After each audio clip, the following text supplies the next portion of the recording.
ஒரு காலத்தில் Sodom Gomorrah என்னும் ஊரில் லோத்து என்னும் மனிதன் வசித்து வந்தான். கர்த்தர், சோதோம் கொமோரா ஜனங்கள் மிகவும் பாவிகள் என்று நான் பலமுறை கேள்விப்பட்டிருக்கிறேன். எனவே நான் சோதோமின் உண்மை நிலை என்னவென்று போய் பார்ப்பேன் என்றார். ஆகையால் அந்த மனிதர்கள் திரும்பி சோதோமை நோக்கி நடக்க ஆரம்பித்தனர். ஆனால் ஆபிரகாம் கர்த்தருக்கு முன்னால் நின்றான். பிறகு ஆபிரகாம் கர்த்தரிடம் நெருங்கி வந்து, கர்த்தாவே, நீர் தீயவர்களை அழிக்கும் போதே நல்லவர்களையும் அழிக்கப் போகிறீரா? அந்த நகரத்தில் 50 நல்ல மனிதர்கள் இருந்தால் என்ன செய்வீர்? அழித்து விடுவீரா என்றான். அதற்கு கர்த்தர், நான் அங்கு 50 நல்ல மனிதர்களை கண்டால் அந்நகரத்தை அழிக்க மாட்டேன் என்றார். பிறகு ஆபிரகாம் 45, 40, 30, 20, கடைசியாக 10 நல்ல மனிதர்கள் இருந்தால் என்ன செய்வீர்? அழித்து விடுவீரா என்றான். அதற்கு கர்த்தர், நான் அங்கு 10 நல்ல மனிதர்களை கண்டால் அந்நகரத்தை அழிக்க மாட்டேன் என்றார். கர்த்தர் ஆபிரகாமுடன் தன் பேச்சை முடித்துவிட்டு போனார். ஆபிரகாமும் தன் வீட்டிற்கு திரும்பினான். அன்று மாலையில் 2 தேவதூதர்கள் சோதோம் நகரத்திற்கு வந்தனர். நகரவாசலில் இருந்து கொண்டு லோத்து தேவதூதர்களை பார்த்தான். அவர்கள் நகரத்துக்கு போகும் பயணிகள் என்று நினைத்தான்.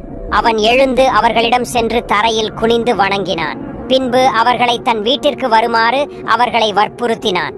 அன்று மாலை தூங்குவதற்கு முன்னால் லோத்தின் வீட்டிற்கு நகரின் பல பாகங்களில் இருந்தும் இளைஞர், முதியோர்கள் என பலரும் கூடி வந்து வீட்டை சுற்றிலும் நின்று கொண்டு அவனை அழைத்தனர்.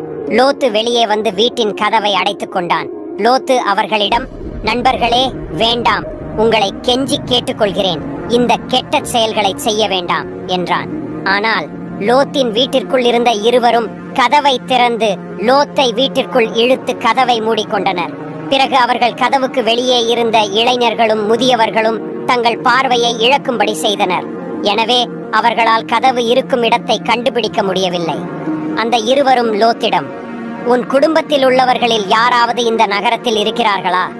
உனக்கு மருமகன்களோ, மகன்களோ, மகள்களோ அல்லது வேறு யாராவது இந்நகரத்தில் இருந்தால் அவர்களை உடனே இந்நகரத்தை விட்டு விலகச் சொல்ல வேண்டும். நாங்கள் இந்த நகரத்தை அழிக்கப் போகிறோம். இந்த நகரம் எவ்வளவு மோசமானது என்பதை பற்றி கர்த்தர் அறிந்தபடியால் இதனை அழிக்க எங்களை அனுப்பினார் என்றார்கள். ஆகவே லோத்து வெளியே போய் தனது மகள்களை மணந்து கொள்வதாயிருந்த மருமகன்களிடம், வேகமாக இந்த நகரத்தை விட்டு வெளியேறுங்கள், விரைவில் கர்த்தர் இந்த நகரத்தை அழிக்கப் போகிறார் என்றான். அவர்களோ அவன் வேடிக்கையாக பேசுவதாய் எண்ணினார்கள்.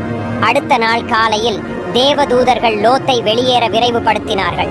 அவர்கள், இந்நகரம் தண்டிக்கப்படும்.